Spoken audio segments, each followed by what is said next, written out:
mau bahagia kan? Tapi kenapa selalu melakukan 6 hal ini? Pertama, other people's approval, alias penerimaan orang lain.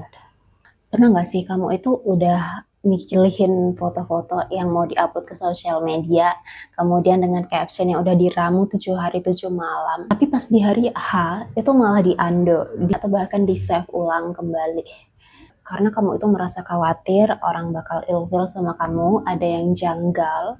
Sejatinya mencari penerimaan atau validasi orang lain itu ibarat kita berusaha mengisi sebuah bejana, di mana bejana itu ada lubangnya.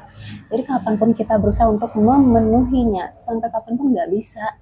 Nada Maya Angelou bilang, if you are always trying to be normal, you never know how amazing you can be.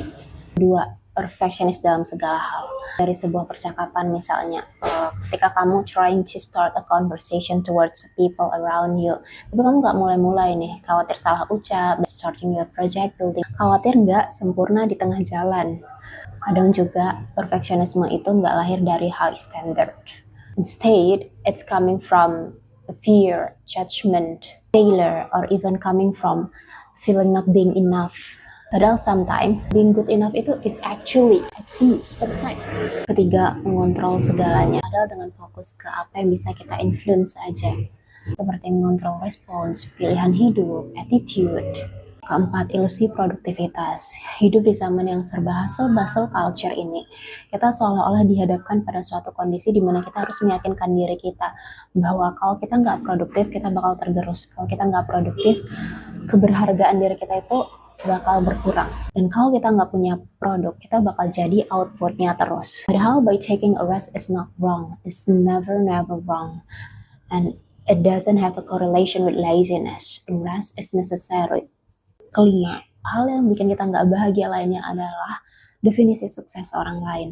Kita terlalu sibuk untuk mengejar target impian orang lain sampai kita keluar dari track yang seharusnya kita gapai in essence. Definisi sukses itu nggak bisa satu bakal seragam semua.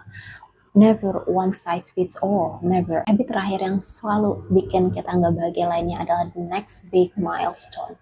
Bakal lebih bahagia kalau aku dapat X, aku bakal lebih bergembira dan lebih bersemangat kalau aku bisa memperoleh Y.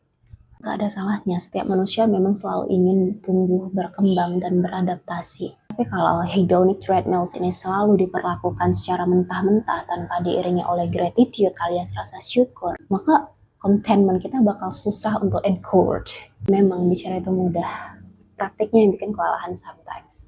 Sudahlah, views ini ditutup dengan berharap dapat minimal views 1 juta saja.